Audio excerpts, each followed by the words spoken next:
And then especially if you're looking out for snakes, there's been times where you're like, oh, Dude. don't put your hand up there. You haven't looked yet. I hated that climbing in the rims because it's like, okay, there's a ledge. I can definitely get a hold of that and get myself up here. But if it's flat, it's real estate. Like that's, ugh. Yeah. Yeah. No, it's for sure. And all the inner tube trips down the river. It was so sketchy. I don't know how we didn't die. It was so sketchy. We'd roll down to Les Schwab and just beg them to give us the inner tubes out of semi-truck driver. And they didn't give us the good ones. Oh, no. You know, and then it was like it would sort of blow up on one side and not on the other side. Yeah. Blow them up and go get in the river and start duct taping all the holes that we put in them from blackberry bushes. And there's always rattlesnakes in the blackberries too. Oh man, I remember the first time I saw a rattlesnake swim. Yeah. It scared the bejesus out of me. I was like, I don't know if I can go in the river Doesn't anymore. seem fair. I know. It's that like, was not. Can't we have one safe space? I know.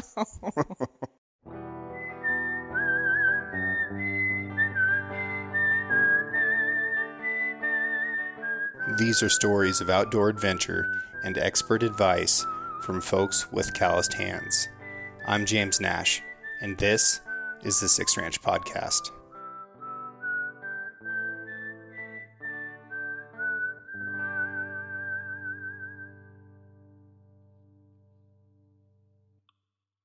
The Six Ranch Podcast is brought to you by Sig Sauer. SIG is a leading provider and manufacturer of firearms, electro-optics, ammunition, air guns, and suppressors.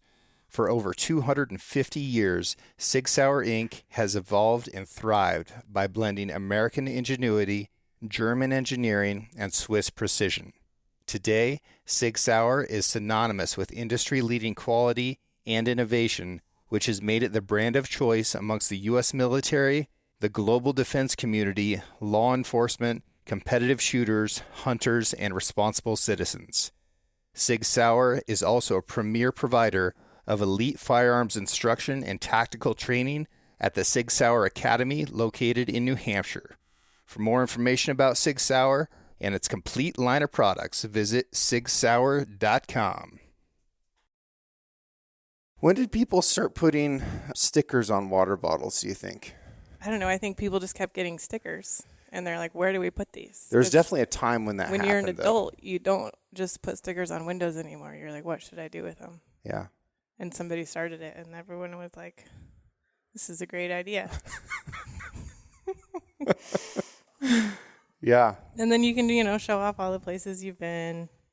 It's like a conversation topic, obviously. You've traveled quite a bit. A lot, yeah. But let's start at the beginning. The beginning of travel or the beginning of my life? The beginning of Mona. We were just talking about this morning with Grandma. Okay. About when I was born in January, and my dad had that, two-wheel drive maroon Chevy that if you slowed down, they were probably going to get stuck because they lived up Tully Creek. Okay. In the middle of winter. Like Lick Creek Cabin? Not the guard station.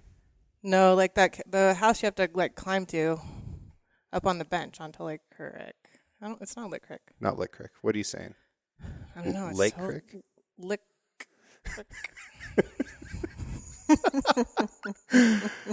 Okay, so was there a cow camp up there?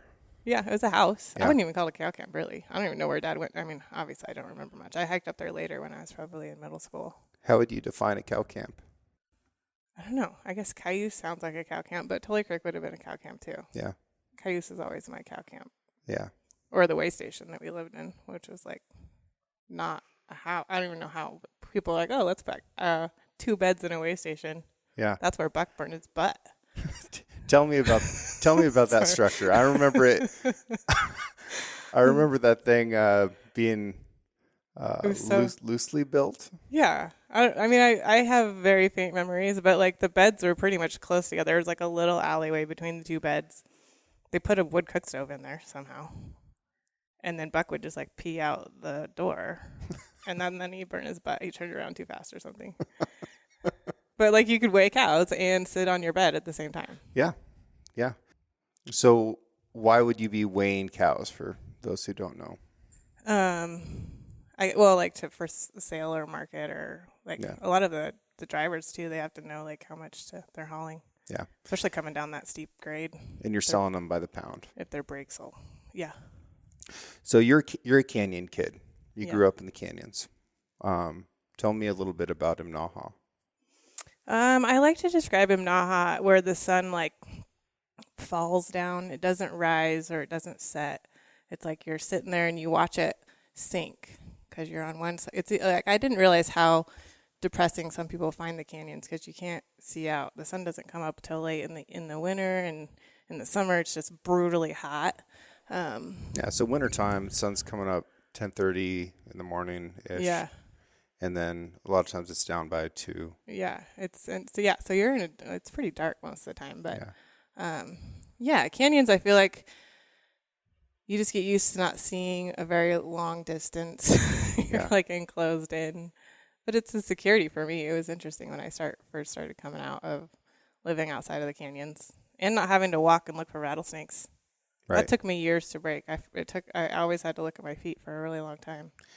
Yeah, I noticed this year a little bit when I was hunting that I look at the ground everywhere I go, and I think that I'm interested in tracks a little bit too much. Yeah. But I get busted by elk quite a bit because I don't have my eyes up when I'm looking. I have my eyes down. So I've been trying to find that balance. I'm also obsessed with trying to walk quietly. Right. So if I accidentally step on a rock that wobbles or a stick that breaks or, God forbid, a pine cone, it just kills me. I feel like such a failure of a human if I step on a pine cone in the woods. For sure. But if you have your eyes up looking around, it's going to happen. I know. You got to get yourself some moccasins or something so you feel it before you step. Yeah. I've heard that theory. I think that's a Louis L'Amour thing. I think Louis L'Amour wrote that, and then we're like, oh, that's how it works. I don't know. Yeah, that's true. I did. I skinned like the hocks off of the moose that I shot last year because they sort of have that elbow-shaped joint right there. Oh, okay, yeah.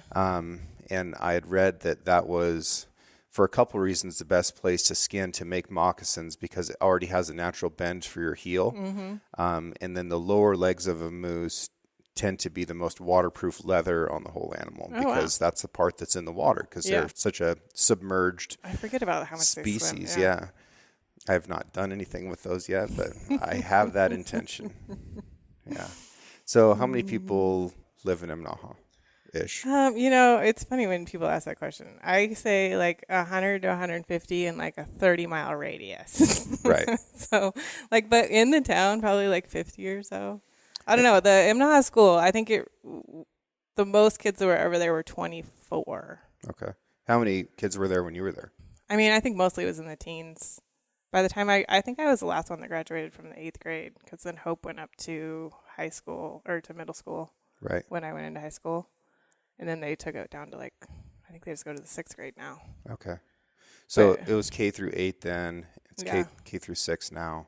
Yeah, it would range from 8 to 20. Yeah. Just kind of depended on when people came and went. So there might be 2 or 3 kids in your class. 2 years I had someone in my class. Mark Borgening we were in kindergarten together for the first half of the year, and then he moved up to Joseph. Gotcha. That was heartbreaking for me. I was so sad. I would talk him into teeter-tottering every recess. Yeah. He was sick of it. He's like, Mona, I want to go play with the boys. And I was like, let's teeter-totter. And then I didn't have anyone in my grade until, I think, 6th grade. So living in some of these kind of shabby cow camps in a remote area, and when we're talking 30 miles, folks, it's not like that means that you can drive it in 30 minutes. No, yeah. That to drive 30 miles, say if you're to drive to Doug Bar from Imnaha, I think that's about 30 miles. Right.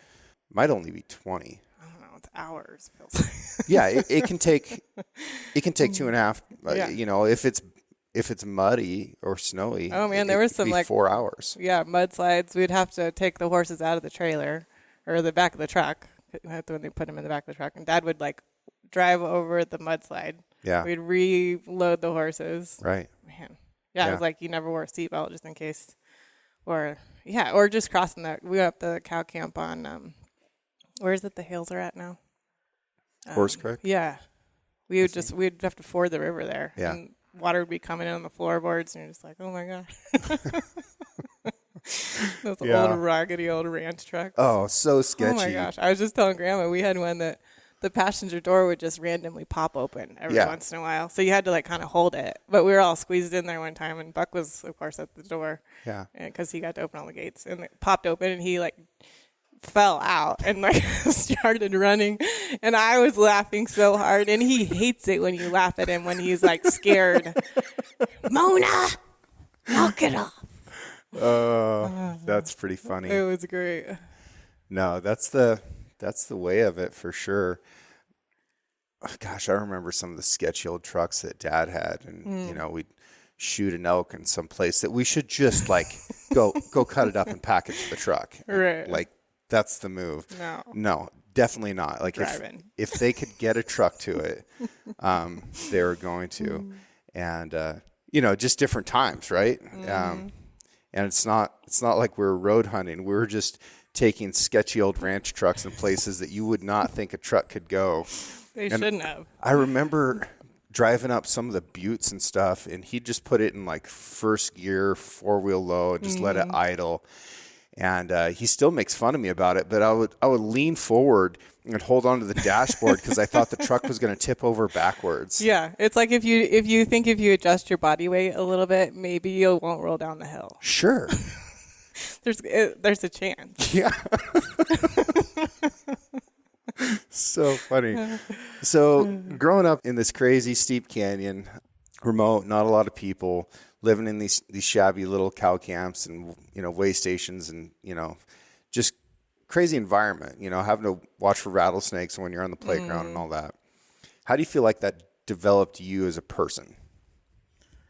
Oh man. Like I feel like my independence is different than maybe a lot of kids, or like my problem solving skills and like just trying to like make stuff work, whether or not something went wrong or you did something wrong and you had to cover it up real fast before your parents got home. It was like you had to do some major problem solving skills a lot of times, like whether you had to put a ranch truck back together. Sure. And it's with whatever you have. Yeah, mostly baling twine. I miss baling twine. Not like, oh, let's order that part. Yeah. I didn't even know that was an option until like so much later in life. Like, oh, you can just like replace the thing that's broken. Like that's not real. No, like my husband and stepson, they're from Southern California, and they're just still amazed by the amount of duct tape that I keep everywhere in the house in my truck. Yeah. It works for everything. You can fix some stuff with duct tape. Man, that's the thing.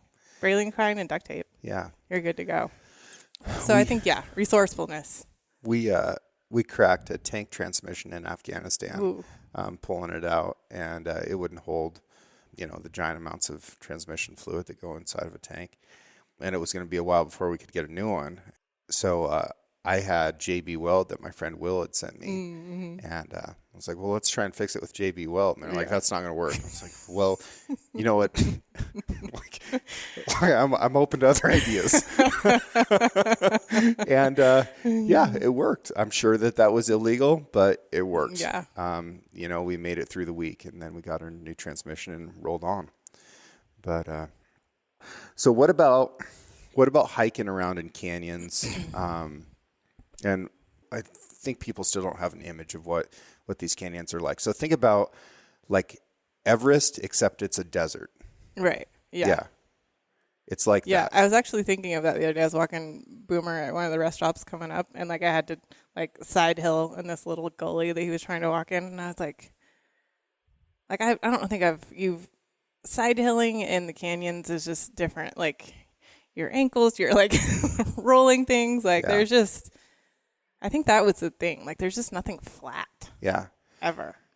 My ankles are one of the only flexible body parts that I have. And I don't know if they're both just shot and always have been, but I can walk on the steepest stuff out there and my feet will be flat on the hillside. And if I hit a rock and they roll a little bit more, it doesn't hurt. It's not a thing. Right. And I'm sure that that's not flexibility because that's not something that I'm good at. But your body learns how to walk on that. And there's jokes about canyon cows like having, legs that are shorter on one side than they are on the other. And then, they can only walk left for their whole life or whatever. But, yeah. So the fitness aspect of hiking around in canyons, it changes what you look at and think of as capable. You know, if you look at something that you're going to have to climb 1,000 vertical feet for every half mile. Right. A lot of people would consider that like rock climbing or at least an approach. There's definitely an aspect of little rock climbing for sure. I There- mean, I've been there stuck sure on a can couple be. cliffs on our hikes. Especially coming back down, Yeah. right? That's true. Yeah. Coming Going back down up, is you're the like, worst. yeah. And then especially if you're looking out for snakes. There's been times where you're like, oh, Dude. don't put your hand up there. You haven't looked yet. I hated that climbing in the rims because it's like, okay, there's a ledge. I can definitely get a hold of that and get Right. myself up here. But if it's flat, it's a real estate. Like that's, ugh, Yeah. yeah. No, it's for sure. And all the inner tube trips down the river. It was so sketchy. I don't know how we didn't die. It was so sketchy. We'd roll down to Les Schwab and just beg them to give us the inner tubes out of semi-truck driver. Like, and they didn't give us the good ones. Oh, no. You know, and then it was we'd like it would sort of blow up on one side and not on the other Oh, side. Yeah. blow them up and go get in the river and start duct taping all the holes that we put in them from blackberry bushes. And there's always for sure. rattlesnakes in the blackberries too. Oh, man. I remember the first time I saw a rattlesnake swim. Yeah. It scared the bejesus out of me. I was like, I don't know if I can go in the river Doesn't anymore. seem fair. I know. It's that like, was not. Can't we have one safe space? I know. What do you remember about the bear and rattlesnake feed? We didn't go to it too much. I only remember like 1 year actually going. And I remember, I think it's because my parents were pretty conservative and it was a pretty wild event. But they always did the rodeo, so I always did that. Right. And I just remember like how bony the rattlesnake meat was. Right. And like it wasn't fun. Like you just had to pick out so many bones. Yeah. I was like, I mean, it's definitely a thing. It's a kind lot cool, of like being it's like, a lot of work. I ate a but rattlesnake. But what else are you gonna do with a rattlesnake? yeah. And bear's pretty good. Sometimes it's super gamey though. I don't know if I'm Yeah. a big bear fan. Yeah, I like fall bears. Yeah. Spring bears are pretty tough to eat. I mean, I think I was at the age where like ice cream was just more of a thing for me. I mean, has that changed? No, it's still a thing for sure. Okay, so you learn how to hike around then this unbelievably steep stuff just to live and move places, and then you get to move up to the valley for high school. Mm-hmm. And I've always said that doing hill work is speed work in disguise. For sure. And did that turn out to be true for you? Yeah, I think I was. We played on the little playground in Naha a lot, and everyone always said I was like fast and all that kind of stuff, but there wasn't anywhere flat to run so I do remember like, I was like, oh, I'm faster than I thought I was, or when you actually run against other people. Yeah, you were faster Instead than of Buck, who runs with the arms like straight out, so you can't get past him. but you were faster than everyone. Oh, I don't know about everyone. I mean, I definitely had speed. I didn't get a lot of coaching through it, and I was really flat-footed on my left foot. I remember like the first I went out for volleyball in my freshman year, and we had to run around the gym, and everyone's like, "Who's running so loud?" And I was like, I don't know. Get him out of here. That's ridiculous. And it turned out to be me, but I'd never ran on anything hard before. I mean, besides the asphalt that about knocked me out down there, but Right. you can hear yourself run ever. And then I didn't start doing track until my junior year. Junior year of high school? Mm-hmm. And how'd that go? And then I loved it. I was like, oh, why didn't I do this before? Partly because I heard so many horrible stories about Joseph, track coach, making people throw up. Yeah. I was like, I don't want to throw up. You haven't really shied from hard work ever. No, that's true. So then you ended up running in college. Yeah, and that was just kind of a walk-on thing. I definitely was. I mean, actually, my volleyball coach did this too. It's pretty ridiculous the amount of times people referred to me as a Rudy. And I was like, well, if it's kind of like, if I could get the heart of that girl and put her in a faster girl. Yeah. I was like, thanks, guys. I don't know if that's really a compliment. I don't know. Like, I guess it is to an extent. I think they're trying to be complimentary. I was shooting Nordic biathlon in Maine, and the shooting I'm decent at. The skiing I'm below average, Yeah, to say the least. And one of the coaches just kind of wanted to throw me a compliment, but wanted to be honest at the same time. And he just shakes his head and he goes, "You've got a hell of an engine." Like chassis transmission. Yeah, some of that's lacking, but gear ratio is definitely wrong. And you're like, thank you. Yeah, I know. I'm trying. I'm glad that you can see that I'm trying. Yeah. At the college level, I definitely wasn't a huge competition, but I don't know. I like teamwork. It gave me something to do, kept me in shape through college. And I don't know. I kind of fell into like a leadership role on the team, and that was kind of always where I like to be anyways. So a couple misconceptions that urban folks tend to have about people that grow up in really rural places. One is that they're uneducated, which I think is doubly wrong, because since there isn't access to the entertainment that there is in urban places, you're going to read books. Right. If you are stuck in a cabin someplace, watching a herd of cows that doesn't really want to be there. So many old Reader's Digest just sitting around. Like, yeah, you're going to read. Yeah. You're going to read voraciously. That's something that you and I both have in common. And then the other thing is that they tend to think that people in those rural places just stay there. Right. But you got the travel bug, and you have really moved around the world. I have, yeah. I think, what was it? My first travel was to Jordan and Israel for a 3-month mission with a group called Teen Mission International when I was 14. And ever since then, I was like, man, this is the thing I want to do. Like, I think coming from such a small town and then suddenly having like this world view that was just like totally blown open, and like understanding different cultures and seeing different sights and smells, and it was like, I was like, man, this is the thing for me. And then it didn't take a while. I had to like, of course, college and all that kind of stuff, and then like, my goal was just to travel to as many different countries as I could, mostly visiting friends, which was awesome. Yeah. Where else have you been? So following, I went to India for 3 months and volunteered at this little cafe and helped teach English. My favorite student was a monk from Bhutan. He was the best student. I was probably the worst teacher. You don't realize how hard English is until you try to teach it. It's the most ridiculous language. I'm so glad it's my first language. Yeah. And then after that, I went to Guatemala, the Philippines, Kenya, China, Iceland. Yeah. Most of those are countries that I wasn't a huge fan of you going to. Yeah, you were not a... It's like, Canada's nice. I hear good things about Ontario. Right. What are you doing? Going to Kenya? Gosh. Well, you had a different interpretation. Yeah. Well, your viewpoint was different. Which, I mean, not that it was bad, but you were like, hey, everything isn't like. Well, in India, it was really kind of a shock in the face for that. Like, within the first 2 weeks of being in India, I had a physical attack, and luckily, I'd just finished working for 2 years in a boys' prison. So yeah. I think he attacked the wrong gal. He did. It was the wrong choice. some Indian dude got his ass kicked. Oh man! I mean, you can't have long hair and think you can like football tackle somebody without getting your hair ripped out. That was the only thing that came to my mind when he tried to do like a football tackle around my waist, and kind of straight legged, and I had a whole bunch of stuff. I had like stuff in my backpack and my hand, so I'd only had one free hand. And I just grabbed his hair, and I was like, well, where the head goes, the body's got to follow. And I just ripped it down to the ground.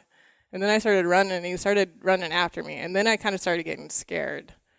But we were on a pretty public road, so I was like, he didn't have a big window of opportunity. So then I just turned around and started yelling at him. Yeah.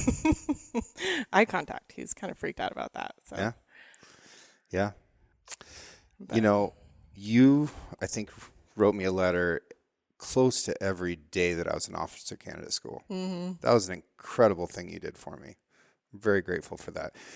Yeah, mail is such a huge thing. So, folks, if there's anybody in your life that's in the military, if they're going through tough training or if they're deployed, man, there's nothing like a letter. Well, and I remember that when I went on my first trip, I was 3 months. I was 14 years old, and I was gone for 3 months from my family. Like, it's weird to forget what people's voices sound like. Yeah.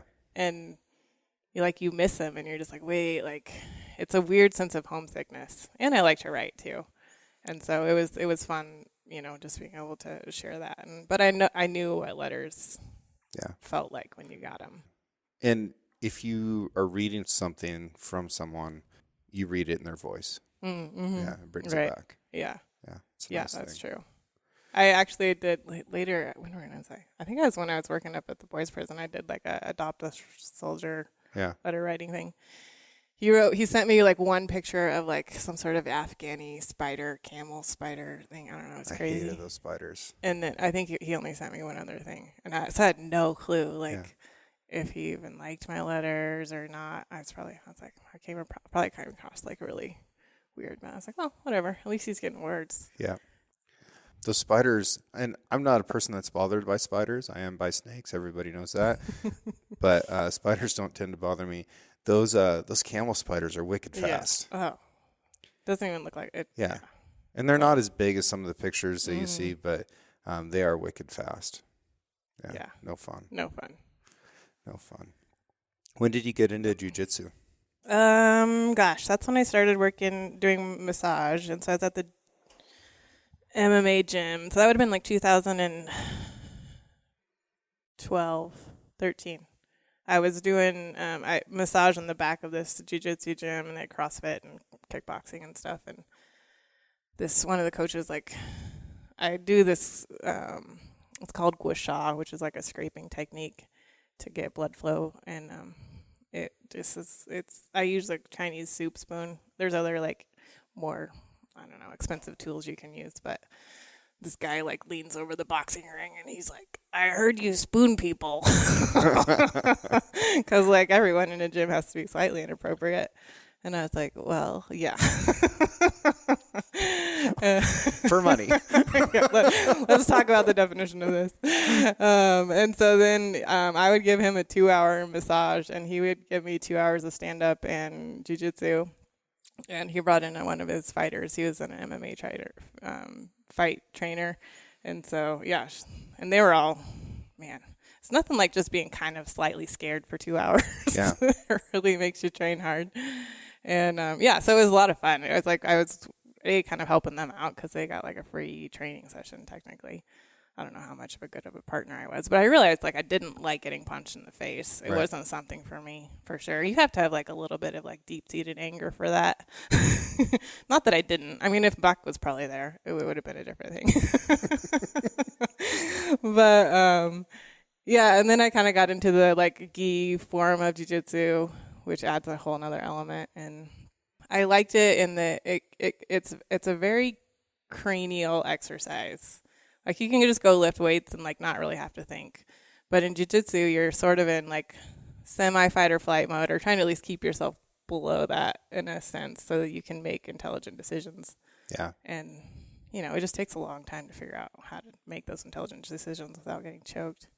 Well, whether it's jiu-jitsu or wrestling or, any kind of fighting that I've been a part of, it's a chess game. And, your body parts are the pieces. Exactly, yeah. So it's very much a thinking game. And in wrestling, the smartest guys were always the scariest. And they could be built like a tube of toothpaste. Yeah. And if they were super smart, you were in trouble. Yeah, they advanced really quickly. There was a couple guys like that, and I was not the super smarter one. I just used my strength and agility. I did the same thing, and we're both smart people, right? But if you have strength, it can be such a problem. It can. It can be such a problem. I'll use this instead of my brain. It's okay, I could look for the ankle pick. I could look for this half Nelson, or I'm stronger than this guy. Yeah. I haven't eaten since last Tuesday, and I'm super mad. I'm taking it to a wall. Yeah. Yeah, here we go. Yeah. At least I never had to cut weight. That was horrible. Oh, dude. You never needed to. No. Oh, no. Yeah. Except for Grandma. She would be Buck would come in after wrestling. She's like, oh, Buck, you're so skinny. And she'd be like, oh, but Mona's not. Mona's healthy. I knew that I'd taken it too far. Because Grandma told me my entire life that I was too skinny, and then when I got back from the Marines, and I hadn't done anything for 18 months. I'd been in Wounded Warrior Battalion, in pool exercises, and Some of the medication they put me on, I gained like 40 pounds in 30 days. It's just so brutal. But that was the first time that Grandma didn't tell me that I was too skinny, and I was like, took it too far. She's like, we really need to put some meat on your bones. Yeah. No, but she's still the only person you'll make a pie for in the morning. That was your idea. It was, but I mean, you gotta, I'll still get a piece of it. Yeah, me too. Excited. I'm excited about it. So this is the first podcast in the new studio, which is very much unfinished right now. I have the walls and the ceiling framed and sheeted. We've got the rough electrical in. We need to put in insulation, and then some sheeting, and finish the electrical, and then start decorating, I guess. Yeah, so it's like really far from being done. I mean, in some ways it's far, but no, it'll go by fast once you get all the walls open. So. Yeah. What are you going to decorate it? You have all your animal heads you're going to put in here? There's some taxidermy that's going to live in here, but I want to keep it, pretty clean and office-like and just comfortable. True. I've got a cool leather couch I'm going to bring in. I've got a cool desk that is going to come in here. Yeah. I was thinking about covering the walls in canvas, kind of making it look like a wall tent. Ooh, yeah. I like that idea. Yeah. I'll still have to sheet it. Otherwise, it'll look like the Michelin Man because the installation is going to puff out. Oh, yeah, that's true. Put OSB or drywall or something. Well, it'll probably help with, like, the sound, too, right? I think canvas will make for a nice sound. Yeah. Mm-hmm. So, I don't know. Get a hold of a wall tent company and see if they can't cut me out some canvas. It'd be kind of fun. But what else are you working on? I like that idea. Right now I'm putting together a women's health program. That feels a little dangerous in Portland. Yeah. But, I mean... Well, you're in Vancouver now. I am in Vancouver, but I think people will buy it. Yeah. Okay. I don't know. I feel like I've never had kids myself, but having had to go through the last couple of years of managing a 10-year-old at home and sort of losing little bits of yourself along the way in good and bad ways. Mm-hmm. I just feel like there's a lack of support in women coming out of childbirth or out of any sort of either, high intense situation. And whether it's like fitness, health coaching, massage, like I think a combination of all those things will help them hopefully like find who they are again and what they want to do and who they want to be and how they want to parent and how they want to live and support to do that. I think sometimes you just don't feel like they just hand you a baby and then they just like let you go home. Right. Yeah. And they're like, no worries. Take the wheel. Yeah. Yeah. And like, there's just so many like young moms and stuff out there that just don't they don't have any sort of support. And then like the physical recovery, there's no support. It's like, there's all this like the pre stuff. And then afterwards they're like, figure it out. And I'm like, man, it's gotta suck. So yeah.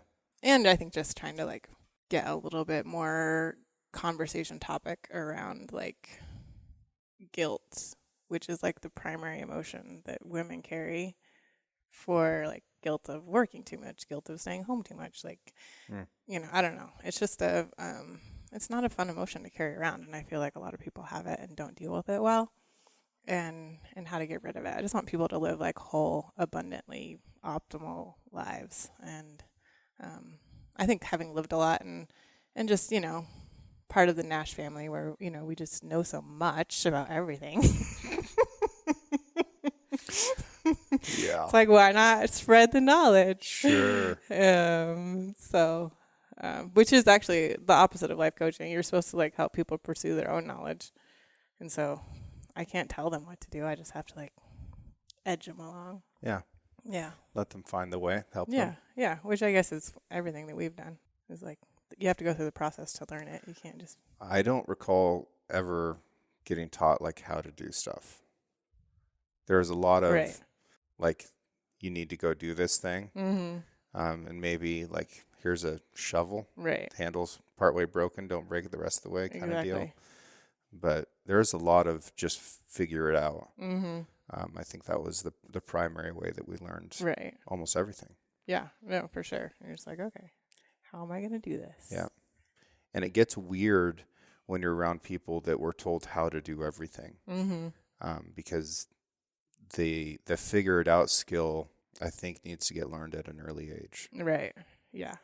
Yeah. No, it's been interesting to be a stepmom to almost a young adult now, and just trying to like empower him to make decisions and to feel confident in that, or confident in like, you know, like he's like, I want to play with matches. I'm like, let's do it. Yeah. Yeah. There's a right and a wrong way. He's like, can I cut that apple? I'm like, just don't cut yourself. Like, Yeah. Like, you know, I don't know. I think that there's like the helicopter parenting has its places, right? It might keep kids safer for the long run, but I don't know if they, you know, figure it out sooner or later. They're still going to have to cut the apple themselves at some point in time. So. Right. Yeah, the best is what he was like 10. I sent him to the hardware store for batteries, and he'd never gone into a store to like buy anything by himself. He was like so nervous, but he went over. He was like excited to do it. He was like impressed that I let him do it, and he was like, I was just so worried that I wasn't gonna have enough money, and then I wouldn't do it right. And like he bought the most expensive batteries anyone could probably ever buy, but he got them. Good. Yeah, no, I'm super proud of him. He did a good job. I told him not to get. I was like, don't let anyone kidnap you. I was like, let's talk about how this goes. He's like, okay, I know, I will. That's pretty funny. I know. I just saw an interesting video from Denmark, and I saw some of this when I was in Norway too, but it really didn't register with me. They like to, just culturally, they leave babies outside to sleep a lot. Yeah. And it's a normal thing to like see a bunch of babies in the little stroller carts that like outside of a grocery store, and their parents are on the inside.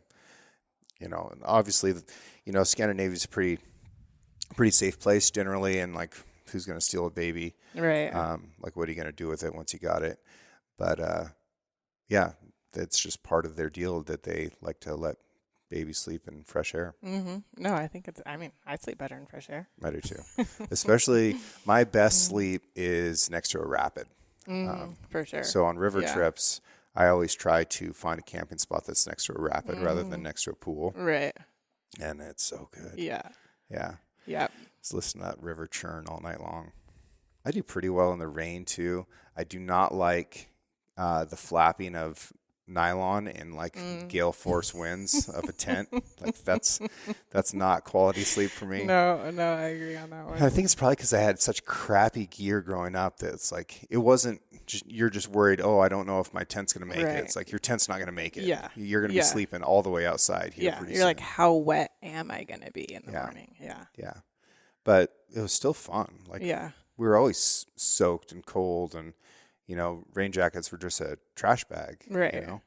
I bought my first rain jacket a couple years ago. Did you? I was proud of myself. After living in like the rainiest place in the country for the last decade. That's funny. How do you like wearing a rain jacket? You know, I don't know. I don't like that. You still get sort of wet. Like it's not like it doesn't really like either you get condensation from your body heat wet, or like after a while it just can't handle all the rain. I don't know. Yeah. I'd almost rather just get wet and then change clothes. There's been some huge advancements in that type of fabric. That's true. I don't buy like. Yeah, I know you don't. I know you don't. I fit into a like a large child. Okay. Size. Gotcha. So that's what I bought. Cryptek uses this fabric called Scholler, and it's waterproof, but it changes, like the actual mesh changes diameters based on your body heat. Whoa. So while you're walking around and you're warm, the fabric gets bigger and it allows water from your body to force out really easily. That's so wild. And then as soon as you stop and you cool off, it tightens up and then keeps water away from you. That is so crazy. Isn't that amazing? Man. Like in a fabric. Yeah. It's like a so spaceship nuts. on your body. I know. Yeah. Well, I'm pretty spoiled because I get to use good stuff now. Yeah. Well, you put their name out there, so. No. I mean, it's out there.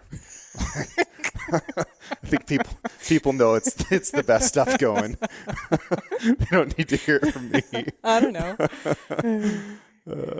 Where's your next travel plan? So that's coming back here to the homeland. Yeah, the homeland's always a good one. I don't have a set one, except for, well, I guess I do. I forgot about that. We have a family trip to La Paz, Mexico in February. I've never actually been to Mexico. Baja. Yeah, it's like on the other side of Cabo. It's like other side of the peninsula on the Pacific side. Yep. So I'm trying to brush up on my Spanish, which, having gone to a small town high school is pretty zero. It's not that hard. No, it's not. And then eventually I would like to go, I have a good friend who is working in trying to get kids out of sex trafficking in South Africa. Okay. In Johannesburg area. And I'd like to go visit her. She was a cop in Nashville. I went back there one time and did a ride along with her in the midnight. Oh my gosh. Crazy people in Nashville. Wild. Although, as crazy as Nashville is, I think we arrested like the nicest person. Oh, that's good. Yeah, she had a warrant out. She didn't know she had a warrant out. And we put her in the back of the car, and she was like crying. She got out of the car. She's like, "Could you pull my shirt down?" So I'm like, I was like, "Do we really have to arrest this person?" Which would I would be a horrible cop. I'm like, just let her go home. She'll go to the court in the morning. It'll be fine. Yeah. That's something else that I think is a little bit different about people who grew up here. Our right and wrong is really defined by like our sense of good and bad, more so than legal and illegal. Right. Yeah. So if you see a good person commit what is a crime, you can be like, whatever, probably needed to be done. Yeah. And I don't think the rest of the world looks at it that way. No, as much as I kind of grew up very black and white, a lot of everything's pretty gray. Yeah. Yeah. Like, oh. Yeah. South Africa's pretty rugged. Yeah. Is it okay if I go there? Are you all right with it? Just don't go tooling around Joburg, know? Okay. I'll be careful. All right. Well, and I will be with her, she's an ex-cop. She knows what she's doing. You're going to Johannesburg, aren't you? Yeah. I mean, somewhere there. All right. You can come with me if you want. If I went, I would go to the Eastern Cape and go hunting. They have some nice wineries there. Ooh. Yeah. All right. There's some nice beaches, a little bit of fishing. All right. Well, I'll keep that in mind. Yeah. Or, you could... I'll tell her to meet me there. You could be a good person and go try and prevent sex trafficking of children. Yeah, that's probably... No, I don't. I doubt they'll let me. It's pretty undercover, actually. So. Yeah. Okay. But I don't think, so I don't think that they would actually let me. Although I would find it interesting. I've heard that Portland, Oregon is one of the worst cities in the U.S. for sex trafficking. I heard that too. Yeah, I don't doubt it for sure. Yeah. Russian is the third most spoken language in Oregon. Mm-hmm. That's wild, and people don't know that. Right. Yeah. Yeah. There's an underground here that is still staying pretty well underground, except for truckers. Yeah. The Russian truckers have very much outed themselves. I have a Russian trucker jiu-jitsu friend, and it looks like he's been shot in the neck. I'm pretty sure he's probably been shot in the neck. Yeah. I don't actually. I know he has a truck. It's very clear he has a truck, but I'm not really sure what he does with the truck. Truck stuff around, probably. I don't know what stuff. Yeah. I mean, he seems like a nice guy, although he would kill you with his bare hands.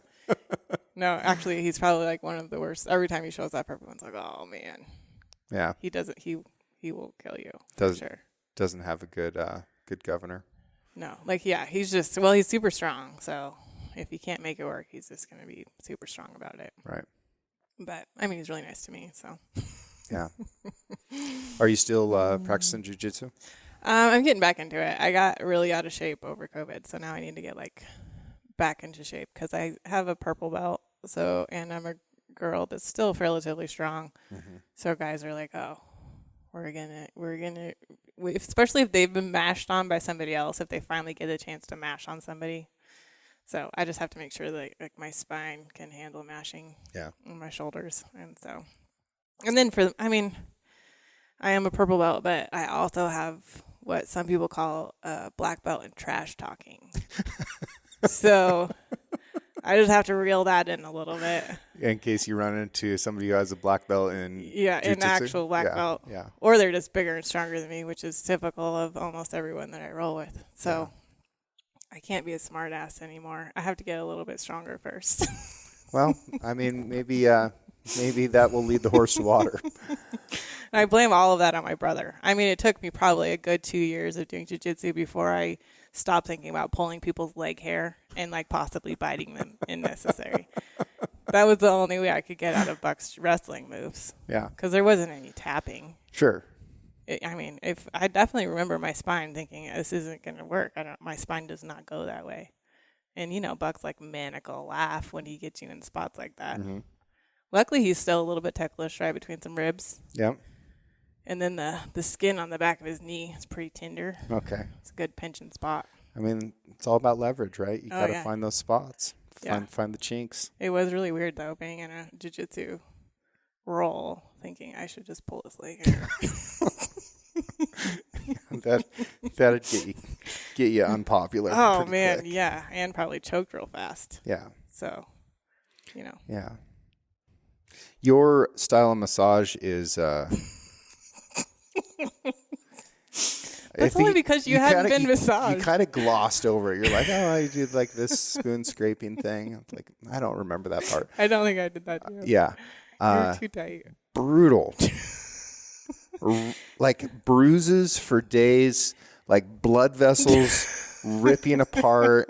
Looks like I have a road rash. Well, that's because you're so tight. Like, I had to get a lot of work done while you were, I mean, you just, you know. Like once every 2 like or 3 years, I get enough courage to go in there. If you came in more consistently, it wouldn't be that bad. So tell me more about that. Like what's actually going on when somebody's getting a deep tissue massage and getting limbs moved around in a way that feels like the muscles are tearing? Right. Well, I like to call it like muscle stripping, actually. So like when you're skinning an animal, you'll see all that like fascia, like white colored stuff around the muscles. Mm-hmm. And people, a lot of times that fascia gets stuck together. So like your lat and your teres major, which is another shoulder stabilizer, do the same movement, but they should work separate from each other. Okay. And so a lot of times they'll get locked into each other. So I'll try to like find the septum that runs in between those muscles. And sometimes it just feels a little bit like tearing. Yeah. No, I like it. It's sort of like yeah. saran wrap that gets bunched up and you have to like try to spread it back out, or like getting cobwebs out that are really, you know, not soft anymore. Yeah. And so, yeah. That is interesting. That fascia, you can actually make a glue out of that stuff from animals. Yeah. Yeah. I went to the Body World one that was in OMSI, and like really like almost the whole human form will still maintain its shape if you take all the muscle and bone out with fascia, because it surrounds everything. Interesting. And yeah, so it's a lot of just trying to get like blood flow back to that through muscles, and yeah, it's usually I'm trying to affect that more than I actually am the muscle. Right. And that blood flow, it's crazy to me to think that a body could not be functioning in a way that it was getting blood to everywhere it needed to right. be. But yeah. I've definitely felt it when you've like really cranked on something and then you can see it. You can see the red shoot through the whole area. And it's like, this has been starved for everything that blood carries for a long time. Yeah, no, for sure. Yeah, whether it's getting stuff out or putting stuff in there. Yeah. Yeah, it's like, yeah, if you're not moving and using it, your body's like, okay, we'll lock it down. We can send this someplace else. Right. And then all of a sudden you're like, I really want that jar on the top shelf. And it's like, nope. That's the move. Can't reach it. I've had more friends like throw their backs out bad reaching for a jar of peanut butter than by lifting a couch. Exactly. Yeah. Yeah. Yeah, those upward overhead reaches, like a lot of people have a lot of stuff that goes wrong in their shoulder because they just don't do it every day. So you just gotta do it every day. Archers that shoot a lot end up with some really asymmetrical things going on in their bodies. Mm-hmm. And some of the skeletons of old English archers have been found, and they were drawing tremendously heavy bows that were over 100 pounds of draw weight. Some of them close to 200 pounds of draw weight. Yeah.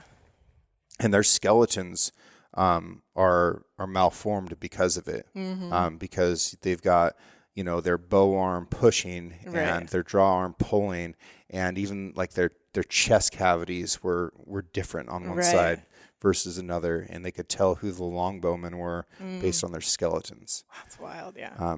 So for guys and gals that are shooting a bow and they're pulling on one side and pushing on the other side, what can they be doing to keep their body from twisting? Right. Well, like you want to warm up with a twist, right? I think that that's one of the most important parts is like a lot of times our spines don't get a good warm up for that. So like for most everything I do, I make sure I try to get a twist into my spine first. Um, they're called proprioceptors. I call them little Pac-Man because that's what it looks like in my head. But they're in your spine. So they start talking better when your spine's twisting and moving first. So they like send signals up to your brain being like, oh, hey, this is going to happen. Like this has happened. Like let's guard here. Let's release here. And then for the asymmetry part, like you just have to cross train. There's a lot of like banded cross training things. Like if you put a band on a pole and just pull it with the other arm, right? Like just doing the opposite movement. And that's what a lot of my workout is. If I'm trying to undo something that I just did, I just get the opposite muscle to fire. And then you just have to kind of like rebalance your body. But a lot of times it's having to do that like kind of boring work of undoing stuff that it's not as fun as shooting a bow, right? Sure. And so we could get a left-handed bow, take 10 shots with each. Yeah, sure. That would not I would so miss. I can't even brush my teeth left-handed. I have to move my head back and forth. Yeah, I tried every once in a while just to see. Brutal. One thing that really helps prevent injuries in archery is if people with their bow arm drop their shoulder down. A lot of people let their shoulder come up, and then it can collapse and move towards their ear. Yeah. But if you drop it down, then it stays in place, and it seems like that rotator cuff is much more protected. And the other happy thing with that is it's a more consistent way to draw your bow, and it's much steadier, and you can hold your bow up a lot longer. The shoulder is all about the scapula. If your scapula is not locked into your rib cage, your shoulder is going to take some sort of brunt, whether it's a pull of the rotator cuff or inconsistent shooting. There's some really good like cross body movements to get that kind of pulled down. I can show you if you want to. Okay. Yeah, do it. I'll take it. Yeah, I'll take your advice because you're good at this stuff. If gals want to get a hold of you for your women's health thing, how do they do it? The best is just to go to my website right now, which is musclemo.com. Okay. I did not come up with this name. My IT guy came up with this name. But it works. I'm like, hey, if you understand technology and how domains work, I'll take it. Yeah. So, and then, there's my email and phone number and all that kind of stuff on there. And you still doing massage too? Yeah. No, I've been super busy with massage, which has been great. Are you taking new clients or should they just buzz off? Yeah, they just have to. No, I can still take new clients. I just gotta give me enough advance, or to fit them into my schedule. Because I only work every other week, or every other day, which helps my hands kind of recover. And all that kind of stuff. Well, usually when you come out to visit, I can send you home with some elk meat, but you're a little early in the season for me this year. Jeez Louise, what's wrong? Where's your freezer? Don't you have anything from last year? No, pretty well ate it, man. Yeah. I think I got some leftover I think salmon. the pepperoni is still my favorite. Pepperoni's a crowd pleaser. Man, can't go wrong. Can't go wrong with pepperoni. Yeah, I think that was the only way my husband married me, actually, is I brought that elk pepperoni sticks to work one time. Yeah. And I was like, hey, do you want one of these? He's like, oh, sure. And then, like, bam, he's like, hey, do you want to get married? No. I got to be careful who I give those things to then. Well, good catching up with you, Mona. Likewise. You're a hell of a human. Thank you. Likewise to you. All right. I'm working on building a house this year, which is something that I know nothing about. And I love that. It's exciting. Everything is a new challenge, and there's lots of challenges that pop up. The other day, we were laying out rebar and getting ready to pour concrete for the foundation of the shop that's going to be next to the house. And one of the guys that was there that was helping, one of the construction crewmen, I looked over and he had a Stanley thermos sitting on the end of the trailer. I said, how do you like that thing? And he goes, oh, I love it. I've had it for a decade. It's like, if you find any environment where people are out there working hard with their hands outside, no matter the conditions, you're probably going to see a Stanley product there. It's something that just goes with that blue collar labor, because that's what this product is doing. It is out there working just as hard as you are. It's going to be there as long as you are. It's going to be there after you're done. It's something that I feel passionate about with every piece of gear that I take either into the woods or into the workplace, like it's got to be able to outwork me. And I work really hard myself. If you are also a hard worker, and I'm sure that you are, then you could probably appreciate the same type of gear. If you go to stanley1913.com and you use the discount code 6ranch, that's the number 6 and the word ranch, you can get 25% off just about any of their products.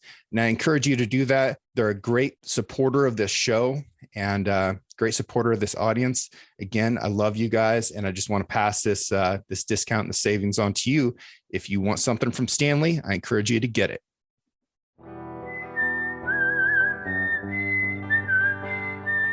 Thank you for listening. If you enjoyed this episode, please subscribe and share the show with a friend. You can also rate the podcast and leave a review.